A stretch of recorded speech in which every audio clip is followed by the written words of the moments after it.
There is a comical element to everything I say. Do not take it personally. Hey YouTube, welcome back to my channel. So I have some breaking news, and allegedly, according to New Idea magazine, Meghan Markle's quarantine staff have quit.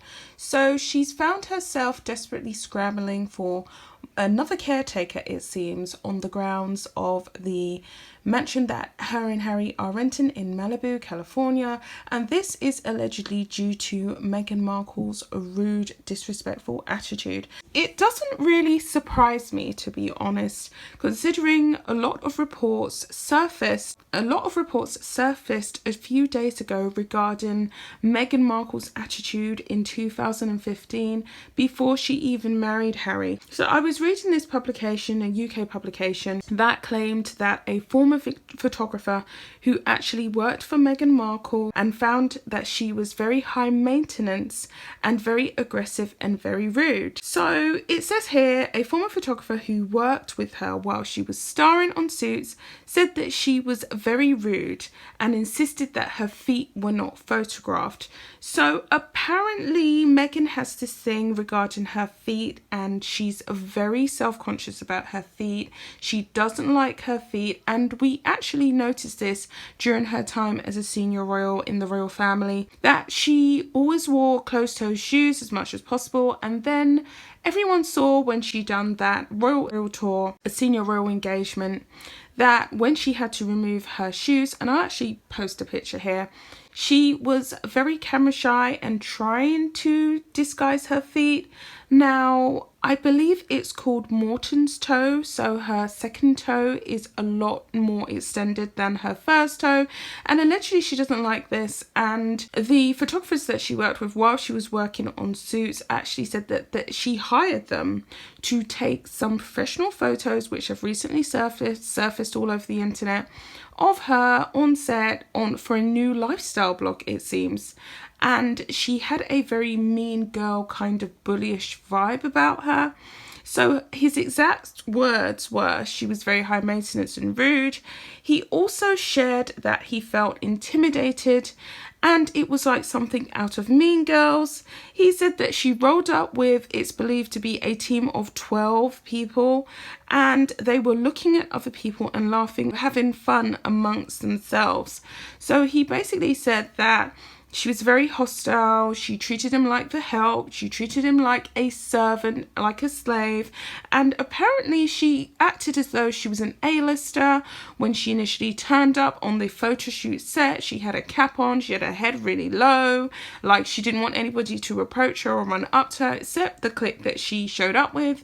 And she just had this very much this air of superiority about her. But we know that Meghan Markle does have this, along with Harry. Harry definitely has this air of superiority. They've sent numerous letters out to publications. They're suing the British media. So we know that they feel that they're above the law. They feel that they're above everything else that applies to everyone else. They feel that they are a law unto themselves. I definitely believe this. Anyway, so he carried on to say in this publication also, he pointed out that she insisted on having the most expensive champagne used on the shoots. And we know that Meghan has extremely expensive taste. We know that Meghan likes to do things big and large. She was flying around on private jets on the taxpayers' money all of 2018, 2019. So we know that she likes to do this. We know that it would have to be a Bollinger or something really up there, highbrow. She doesn't do anything by halves, and she gets this from Doria. Her mother indulged her as a child. Allegedly, her mother got a healthy divorce settlement from Thomas Markle, effectively ruined his life according to online sources and reports, and it afforded Meghan a childhood that Doria wouldn't have been able to give her if she hadn't have done those things to Thomas Markle. So she had horse riding lessons. They covered Europe, which is extremely expensive if you come from America. To come to Europe, it's very expensive. It's the same as us going over to the USA. So she saw the whole of the UK. She even lied about knowing anything about the royal family. But then images have subsequently surfaced all over the internet of her clearly outside Buckingham Palace in London when she was about 15 or 16, all on the expense of her dad's paying for her, and he also paid for a university education. So this doesn't really shock me in the slightest.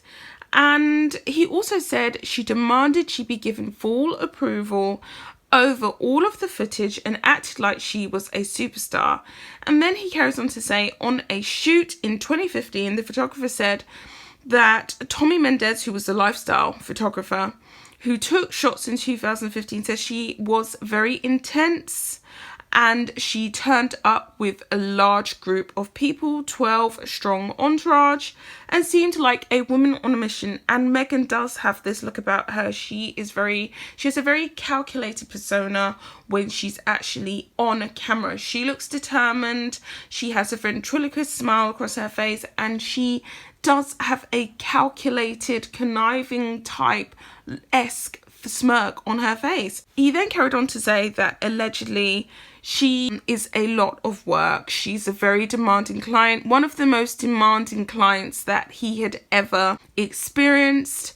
And he also says that they used to call her back, this was way before she met Harry, the princess. So she was branded the princess, she was branded the diva, and this is way before Harry. So I can see the way in which her and Harry kind of fell in love and connected quickly, because she already had this entitled, petulant behavior before she even got with Harry. So I can see how she would have just slid into the role and he would have fallen under her spell, because it was nothing that he wasn't used to. Then he carries on to say, so I was like, wow, I wasn't impressed. Everyone thought she's acting like an A-lister when she's not even a D-lister.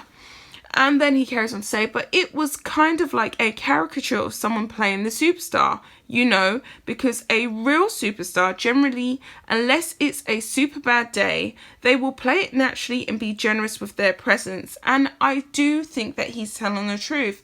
I think that normal A-listers are used to being chased. They're used to being hounded. If you see them walking down the street with their children trying to get some general groceries, they obviously are going to be a bit more frosty. But when they're working with someone on a more intimate setting, they're not going to lord over their power, because they're used to that. They can get that for free. Meghan was actually essentially paying for that A-lister style treatment, so she really galvanized and enjoyed being in the driver's seat. So I can see her actually being disrespectful to the help, and I think this has culminated into quite a few of her staff members quitting during this pandemic. I can imagine more now than ever she is really lording over that managerial persona to the people who are helping around in the mansion in Malibu. She's stressing them out and is driving a caretaker to quit. And I think that a lot of other staff members are going to be following swiftly in succession. Then he also carried on to say,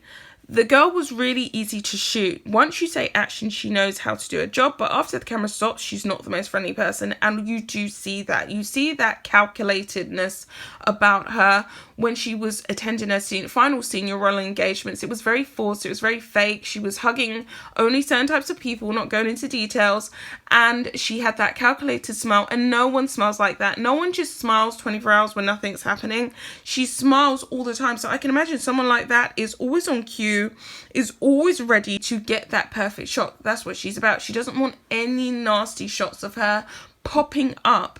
The toe thing, I do believe. I mean, Meghan Markle doesn't have the most prim and proper toes, so I can see the way in which she would really dislike her feet being papped, and I'm going to go into that a bit more in another video. So the guy carried on to say, one of my team members is the nicest guy, and he was traumatized by the end of it because she was so mean. And then he also carried on to say, I don't think she deserves the attention. I wasn't impressed with her, and I'm just surprised she charmed the guy. She came across as very insecure and spoilt, and that does definitely come across. Meghan definitely comes across as insecure. She comes across as entitled. She comes across as spoiled. She can't take criticism, which people say is the number one trait of a narcissistic personality. She can't take being put down. She can't take being analysed or cross-questioned. She doesn't want it. And this is the foundation for why Meghan and Harry quit the royal family in the first place, because both of them together simply can't stand to be cross-questioned. They can't stand to be analysed. I think this summarises why they treat their staff members like rubbish, why they treat them like crap, because they don't want to be cross-questioned. They want everything their way, and they're the only people that they can really lord that over, because these people, obviously, they really need the money. They have a good paying salary from Meghan and Harry.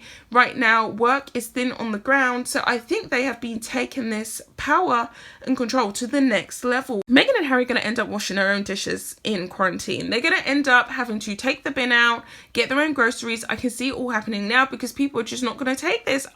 Personally, for me, I would rather have no work than work for Meghan and Harry, especially during this time, because you know that they will really be abusing their power. So I say kudos, power to that, power to the caretaker who walked out and said that they was not going to take it lying down anymore. All respect to you. You don't have to take it lying down. You know, freedom of speech is allowed. Anyway, guys, I'm gonna go. I'll be back with another video. Bye, guys.